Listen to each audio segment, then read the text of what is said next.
get asked a lot about whether a DAW or like a standalone workstation sampler is best. And it's not a clear-cut answer because it really depends, firstly, on the kind of work that you're doing, and then it depends on workflow. Well, I guess they're kind of interconnected in that way. And I guess in terms of, I would say a DAW is a more appropriate for certain types of work, such as scoring films, working on TV commercials, writing cues for libraries. Partly because you may be asked to do a lot of revisions. Revisions are very common in film music and for doing TV commercials. I mean, often you have to go back and make a lot of edits.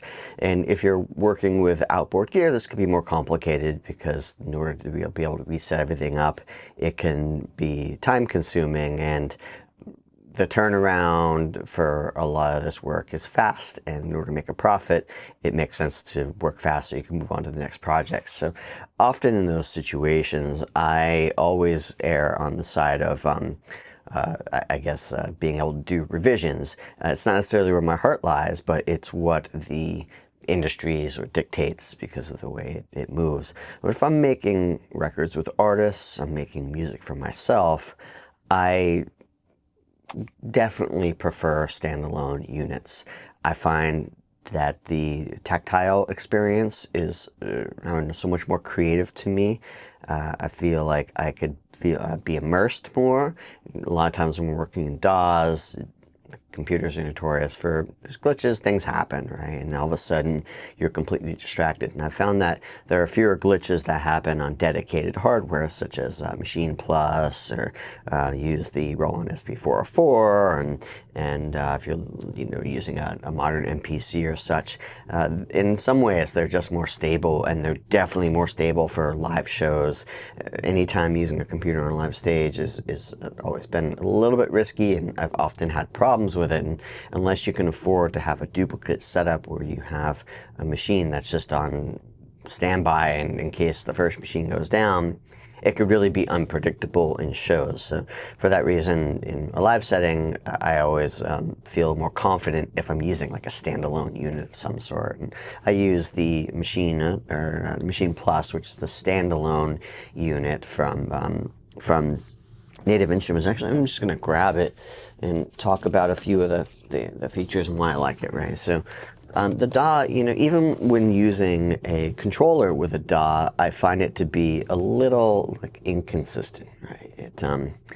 I don't know, sometimes it's, like even though everything is plugged in properly, there will be miscommunications, and when you're trying to map CC messages to certain knobs, it's never worked flawlessly for me. And some people have a lot more patience.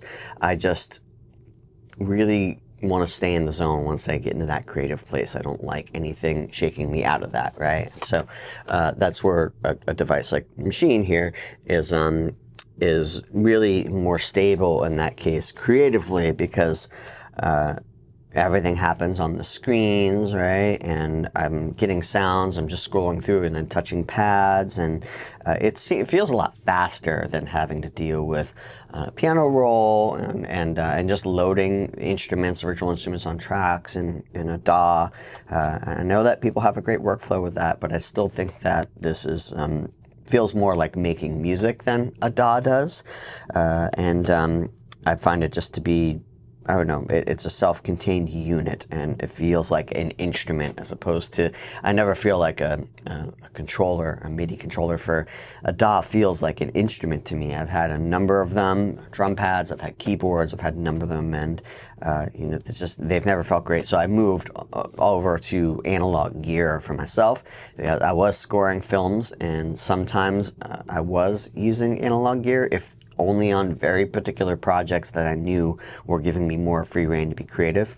But otherwise, I do have a collection of a lot of samples as well and virtual instruments. And if I need to, I work in the box and I use all of those, even though I don't like the workflow as much, just because I know there's a good chance they're going to come back and the thing that I love that they might not love, and I'm going to have to get in and tweak it maybe 3 or 4 times before they're happy, and that just isn't great with using analog gear. A lot of beat makers really prefer the machine or the MPC, I think, for the same workflow, you know, like you can create your own samples in it and edit them. The new SP404 MK2, you can now see waveforms on it, so you can do more, I think, finite editing with it. Machine is definitely more powerful than the SP404 sampler, but I would say like the top contenders for really working outside of the box, right? It would be Machine or it would be the MPC, and both have a wonderful workflow to them. I think there's a lot of thought that went into the design of these, and the knobs and everything, that they map in a pretty logical way, right? So if you think a knob is going to do something, and it often does, which is nice. It means their planning was, okay, what's probably the most obvious feature that this knob can do. Really, really good planning. So I think it is worth trying out, and you could buy an MPC or a Machine Plus and just spend a little time with it and see if you like the workflow. And one thing about Machine is that it does have 2 modes in it. You can actually turn it into a controller, and so it will work if you do have to move to work inside the box. You can actually transfer the projects that you're working on to in the box, and then you can keep a very similar workflow on there, but instead work inside your DAW. For my own music, I generally still just work with it on its own, and then I use other devices for syncing it up, which I will talk about at a later time, to sync all my outboard gear with a computer so that the lock is tight. But I'll discuss that in another video. But Machine does give you that option, and I think a lot of beat makers really like these just because of the tactile function. It's instant. You can pull up sounds. You could start manipulating them. You can start playing in patterns. You just enter into this like flow state, which I think is really nice when you start hearing sounds that just are stimulating you and making you feel inspired.